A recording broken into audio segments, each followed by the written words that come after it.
Welcome to the complete animation of Zhen from Kung Fu Panda 4. And for the record, this movie is not consistent in how they pronounce the name, and they sure as heck never pronounce it some way. I remember when I made the complete animation of this character Zhen, whatever, from the initial reveal trailer for Kung Fu Panda 4, and there was somebody in the comments who was getting on my case saying, "You're pronouncing it wrong." Well, guess what? The movie isn't consistent in how they pronounce it, and a lot of the ways they pronounce it in the movie is consistent with how I pronounced it. So maybe that's not how you're supposed to say it, given, it being a Chinese name with that spelling. But guess what? That's how they do it in the movie, and I'm gonna stick to it. Because, for the record, it would be absolutely silly to call this character Chen. Her name is Zhen. It's like a mix between a Z and S and an H.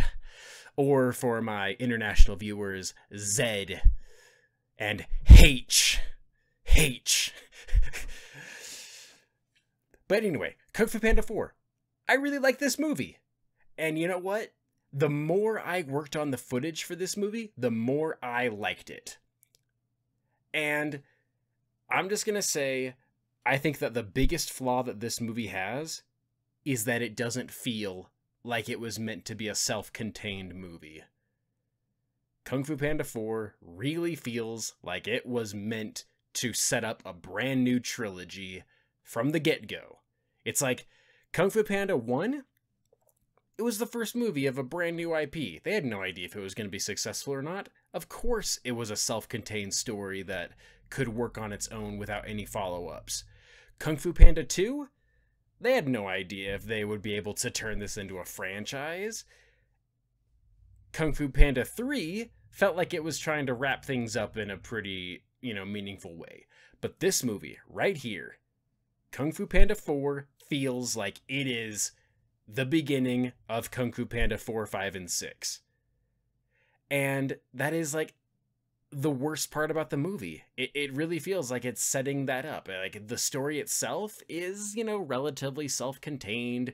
The chameleon is the villain, and she is defeated at the end. But really, this movie feels like just setting up a new trilogy. And given how good this movie is saying something.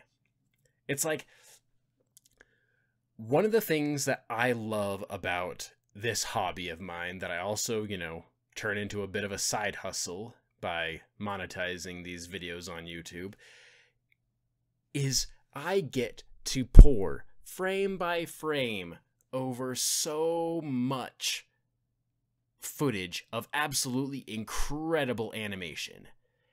And let me tell you, Kung Fu Panda 4 is one of the best animated movies I have ever seen. I do not say that lightly. Look at my channel, all the videos I've made. Listen to all the compliments that I have given to so many incredibly animated movies over the years, and you will know that I do not give a compliment like that to Kung Fu Panda 4 lightly. Kung Fu Panda 4 has some of the best character animation I have ever seen. And given my experience with how much animation, that basically means that my opinion is that Kung Fu Panda 4 has some of the best animation ever. In any movie. At any time. Throughout the entire history of the medium. From Snow White and the Seven Dwarves all the way to, well, Kung Fu Panda 4 is pretty recent, so from then until now, I am telling you that Kung Fu Panda 4 has some of the best character animation I have ever seen. It is so good. And it's the entire package. There is so much movement in the bodies of these characters. There is so much incredible expression in their faces. There is such good timing with everything, and the martial arts are also really good. But gotta be honest, I am not the like biggest fan of martial arts in general. Like, you know, you would never catch me just deciding to watch some Bruce Lee movie or some old Jackie Chan movie, because that's not really what I'm into. But, you know, Kung Fu Panda, it has that as a part of the movie. That's not what the movie is about. It's just a part of the movie, and it does it. And Kung Fu Panda 4 does it really well. It's weird. Action in movies doesn't sell the movie for me, but when it is done well, it can be one of the most impactful parts. But that didn't really happen in Kung Fu Panda 4. The action was just really good and solid, but not the... never would be the reason why I want to watch this movie. And another bit of really high praise that I can give this movie is that I can't wait to get my hands on the physical 4K version of this movie and watch it that way. Because, holy cow, even though I was able to get this 4K video file that looks better than anything else that you can get at the moment, the movie, like, I can still tell that it is, you know, a digital file that isn't of the highest quality bit rate and everything. I can't wait to watch this movie again for reals. So let's talk about Zhen. She is voiced by a controversial actress who goes by the stage name Awkwafina. I haven't looked it up, but I am pretty sure, you know what, I am willing to bet money, $20, that Awkwafina is not her given birth name. That when she was born and she got a birth certificate, Awkwafina was not on that piece of paper. Shocking, you know? But a bunch of people don't like her voice. And I said this back when I did the complete animation of her in the initial reveal trailer, and I'll say it again now. I don't think that her voice is, you know, the greatest thing ever, but it doesn't bother me.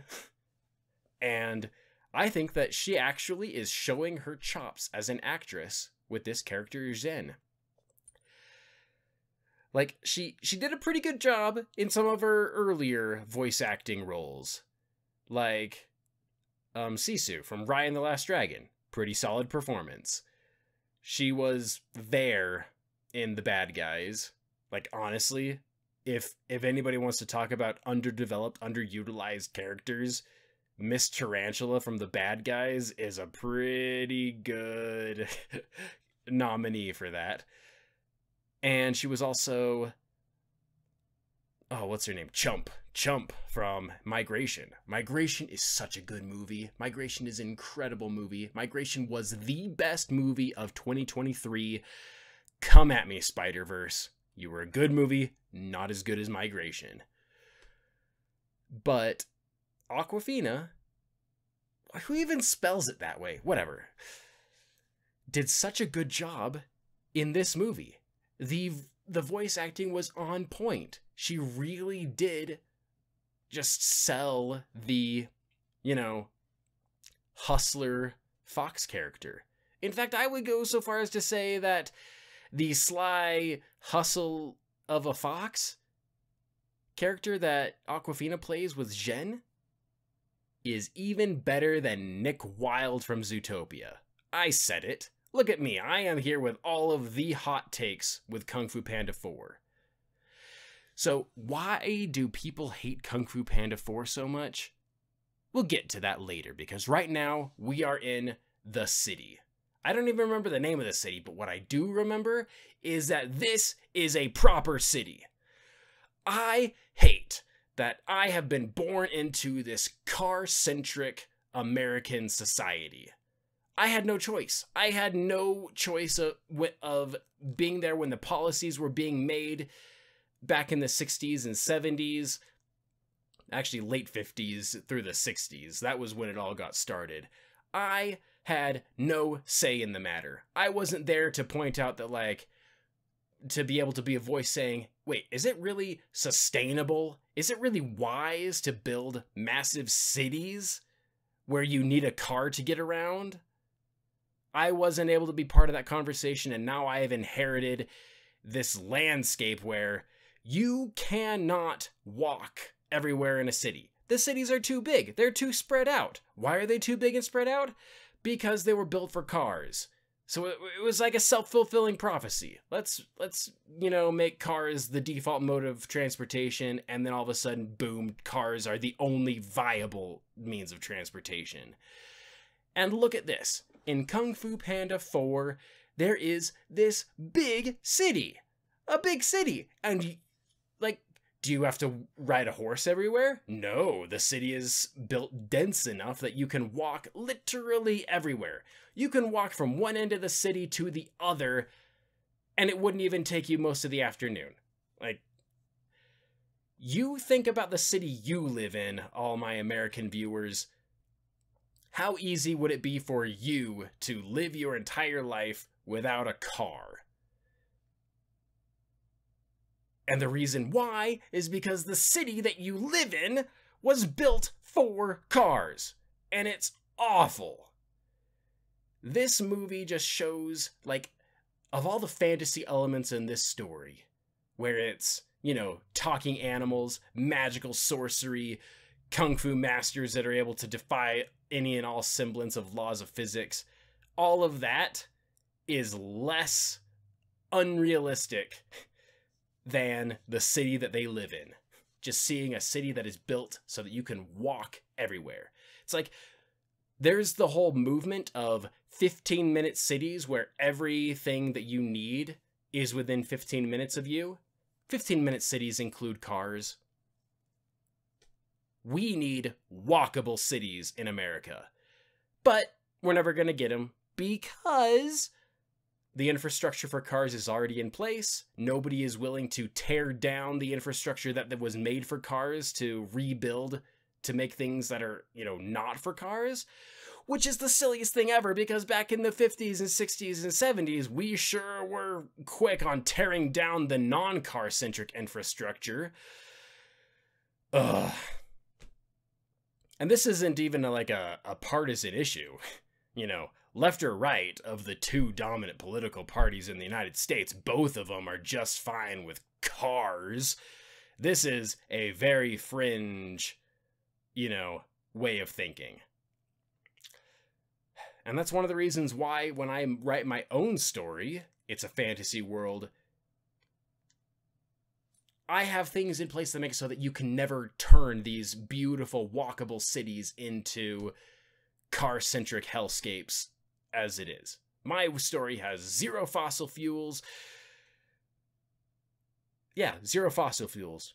Good luck making a car-centric city organically, or not organically, as is the case in the United States, without fossil fuels. But anyway, back to Kung Fu Panda 4. I love this city. It's such a nice, reasonable city that just lets everybody get everywhere they need to just by walking. It is something that I really wish I could experience in America. If I want a city like this, I can literally go anywhere on this continent and never find one. Because even the good cities, the ones that were built back then, like Boston, New York, they've also been tainted by cars. If I wanted to start something, I want something here in the Mountain West. Montana, Arizona, Utah, Idaho, Wyoming, Colorado, that area. I want a city there that is built from the ground up to be a walkable city. If you want to drive there, there's a parking lot outside of the city, and then once you're in the city, you don't need a parking lot. Okay, enough of that rant. Let's get back to this movie. So a bunch of people don't like Kung Fu Panda 4 because they cite that they don't think that Po not being the Dragon Warrior anymore, they don't like that. And it's like, where do you come from with this?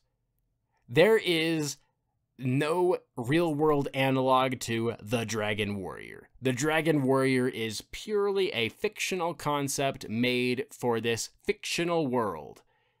And who is to say that once the Dragon Warrior from the first movie, always the Dragon Warrior? It's like, what is this? We have had, what, 4 movies now where Po is the Dragon Warrior. So, I really don't understand that particular beef that people have with this movie. And, like, you know, full disclosure, this movie is not the greatest thing ever in terms of narrative. Like, look at the Chameleon. She's a mildly interesting villain, and, you know, the whole betrayal that Zhen has with Po is also mildly interesting. It's like, I am not saying that this movie is, you know, the pinnacle of storytelling and plot, but I am saying that the big beef that people have with not thinking that Zhen should become the next Dragon Warrior, that is just silly. It is a fine story beat, and it will, like, if the creators of Kung Fu Panda 4 are able to make 5 and 6, I can tell you that it will pay off. Like, the story that they are, the large 3-movie plot line that they are starting here has so much potential. It would take basically firing the people who came up with this new trilogy and then getting people who don't understand any of their notes to mess up this not being awesome. So another thing that happened was there was some article. It was from a gaming website. It's like, I think it was like Polygon or Kotaku. It's like the internet's websites no longer stick to a lane. PC Gamer talks about the Dungeons and Dragons movie because I guess tangentially there have been Dungeons and Dragons video games on PC. But anyway, a website that has no business talking about Kung Fu Panda 4 made an article, and their big beef was that Tai Lung's return was fumbled. And it's like, so a minor part of the movie, Tai Lung probably has like less than 5 minutes of screen time, even including all the times that the Chameleon pretended to be Tai Lung. Even all of that, Tai Lung really wasn't much of a character in this movie. And you are going to, like, throw shade on the entire movie because of that? Like, let's be proportional here. Let's talk about the characters that are here for the entire movie and are actually there. Like, I think that is the thing that I just dislike the most. It feels like people don't want to like movies. They want to find reasons to not like it, and when they look for those reasons, they find them, and so basically, what does that mean? It's like, what movies are above criticism? The movies that literally have 0 flaws. How many movies are there like that? There are so few movies that I would consider basically flawless, like The Lion King from 1994. It's when you hold movies to such impossibly high standards, you are just going to not like any movies at all. Whereas I I feel like I give almost every movie an incredibly fair shake. Any movie that I actually sit down and watch, I try to meet on its own terms and not hold it to some impossibly high standard that nobody could even agree on what that standard even is. And you know what? I'm doing all right. And I end up liking a lot of movies. Like, is it wrong to like something that has issues? If you only like the thing, if you can only speak positively of the movies that have no negative aspects, you get what the modern internet is. Everybody just saying this movie is awful because of this reason, even though that reason is such a small part of a pretty large story. I like Kung Fu Panda 4. And so here we get to the bits where we show off the martial arts. And like I said, the fighting and the action isn't why I come to these movies. These movies, I come for the incredible character animation, the amazing music, the lush realized settings, the walkable city, and if it happens to have, you know, some impactful and meaningful and well done action set pieces, great. That is gravy. And this movie has some decent gravy. But I think that it's subtle. The action, the reasons why I like the action in this movie, especially Zhen, the way she fights, is a subtle thing that a ton of people probably don't even pay attention to. It's like, there are so many things in animation that nobody pays attention to, and I think that this is one of those things that I paid attention to that almost nobody else does. Zhen's fighting style takes into account the fact that she is a lightweight.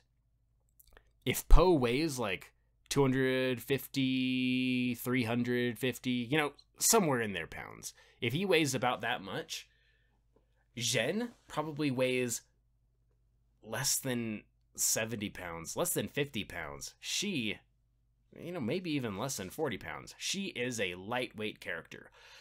And one of the things that I hate in a bunch of action movies, especially, you know, those in the MCU tradition with characters like Black Widow, is seeing this absolutely tiny woman who weighs less than 150 pounds absolutely manhandling men who weigh over 200 pounds. It's like, there is a reason why basically every martial art has weight classes. Because it doesn't matter how strong you are within your own weight class, a 50-pound person is never going to be able to really defeat a 200-pound person. The weight difference is just too much. You could throw as hard a punch as you want. There is no weight in your body to land behind that punch.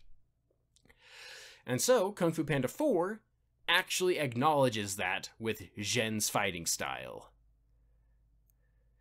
The only reason she was able to take on Po is because Po was pulling his punches.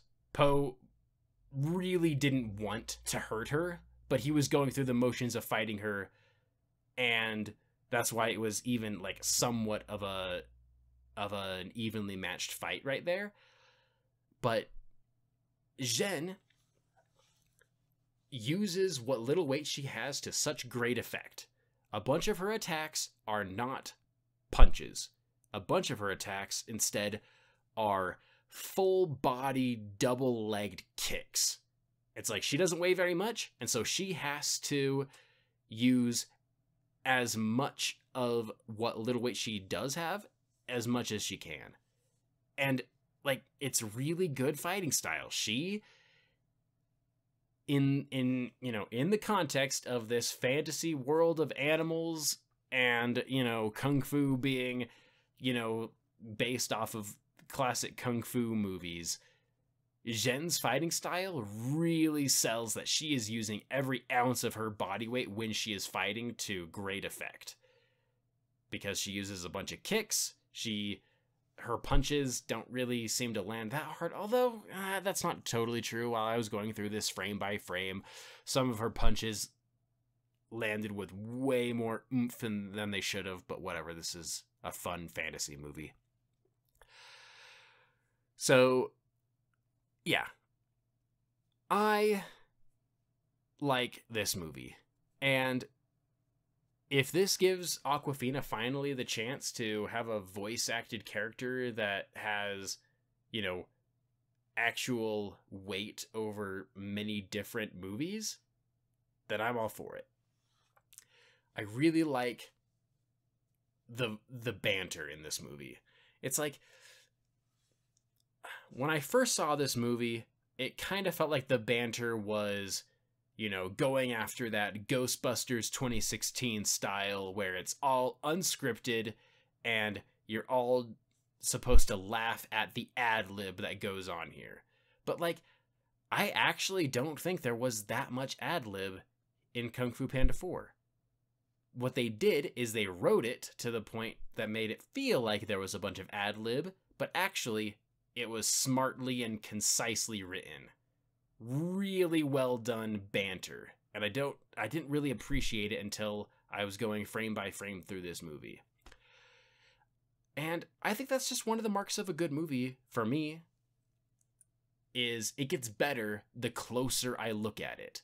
The more I look at the fine details of every single frame of this movie, if I come out liking it more than I did before, that is something. And getting on to my second rant here, that's one of the reasons why I dislike anime. Look at Princess Mononoke. A bunch of people say, oh, this is my favorite Ghibli movie. I look at Princess Mononoke, I comb through the frames of animation of the wolves. It's like, I love wolves. I write an entire story about wolves. You would think that the wolves would be my jam in Princess Mononoke. They don't, regular anime has, its, generic mouth movements that are supposed to be its excuse for lip sync.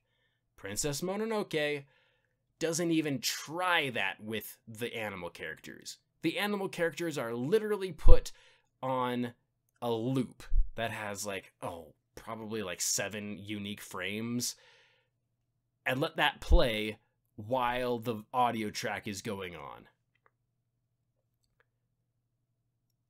I just can't even begin to say how much that does not do it for me. Look at this. There are basically no duplicated frames in the entire movie. And that's one of the things. I will be the first to cry from the rooftops that I wish that we could get more traditional, hand-drawn animated movies. But that in no way disparages the absolute skill and talent that goes into a movie like Kung Fu Panda 4. The animators who worked on Zhen poured so much effort into every frame of her animation.